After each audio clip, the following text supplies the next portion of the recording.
Please fill your plate with Graham Chittenden. Thank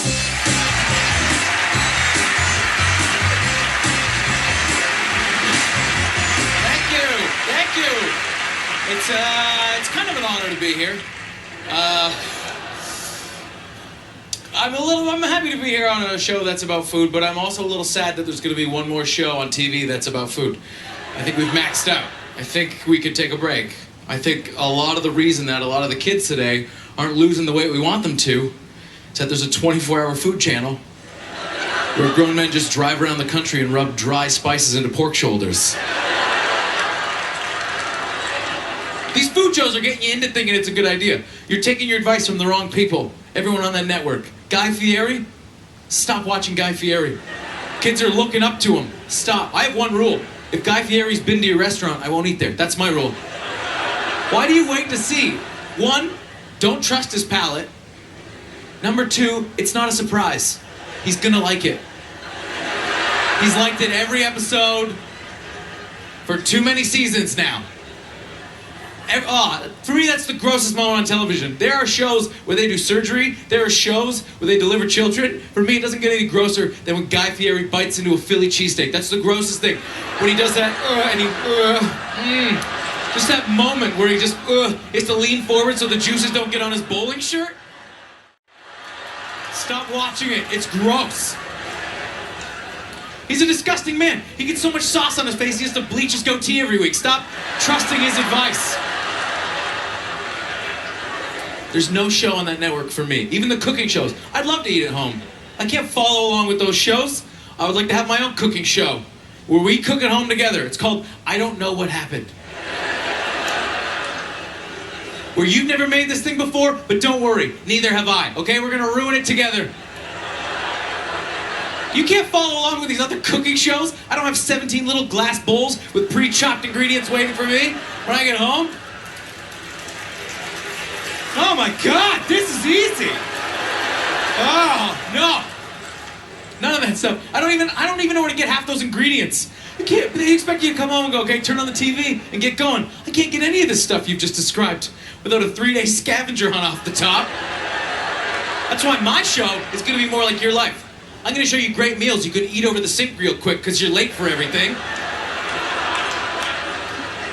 We're not gonna have any ingredients you don't have. What psycho can follow along and go, artichokes? I do have artichokes. Saffron? Tons of it, sister. Let's keep going. I just hope I get to use up some of this truffle oil I've been stockpiling.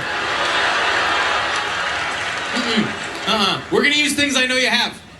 Like lunch meat you can't remember when you bought. All the great things. That's the first 5 minutes. We just look at it, feel it, smell it, look for a date somewhere. Oh God, don't even matter. We're just gonna grill off the poison a little bit. We'll just heat it up. Just heat it up.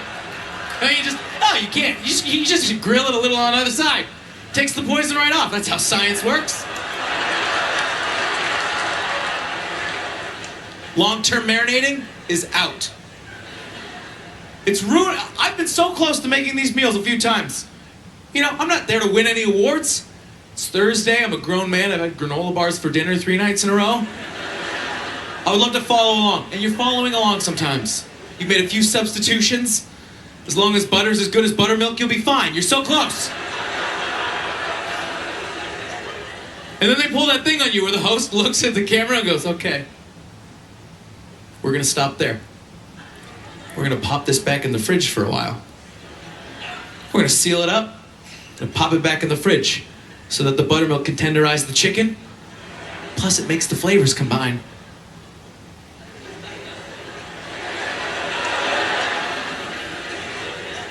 Tell you what, pal, you can go pop yours back in the fridge for a day and a half. I'm gonna try and grill up what we've made so far. Because I have to eat soon or I'm gonna die, okay? I didn't show up fed to make dinner. Did you show up fed to make dinner? What's wrong with you? I'm just gonna jam mine into my George Foreman grill and press on it as hard as I can till the juices run clear. That's all I got planned for tonight. I got a life to live. I got places to be. And as for the flavors combining, pretty sure that'll happen when you chew it. That's what chewing is. You know when you eat a chocolate chip cookie and you can taste the chocolate chips and the cookie at the same time? That's your teeth working their magic. Doesn't need a day and a half to combine. Marinate for a day and a half. What, do you have house guests over? Oh, you hungry? Are you hungry? You gonna be here tomorrow afternoon? You gotta stick around. I'm not gonna serve it to you now. The flavors are uncombined. Eat it now. I'm gonna answer real cooking questions on my show too. Like what's happening to my plastic spatula? Gets shorter every time I cook. I'm not cleaning it off anything though. Am I eating my plastic spatula? Yes, I am. So are you. So are you. So are you. What are you, 50? You've eaten 10 plastic spatulas in your whole life. 10 entire spatulas. You never question it. You just throw out a handle every 3 months and replace it. Next time you fry an egg, measure the spatula, fry the egg, measure it again. Let me know how much spatula you took down. You know you're doing it. You know when you're out for brunch, you take a bite of their eggs and go, why do these eggs taste better than mine? There's no spatula in those ones. All right, you guys are a lot of fun. Thank you so much. My name is Graham Chittenden. Enjoy the rest of the fest. Coming up, Chris Nanneroni chews the fat with the Winnipeg Comedy Festival.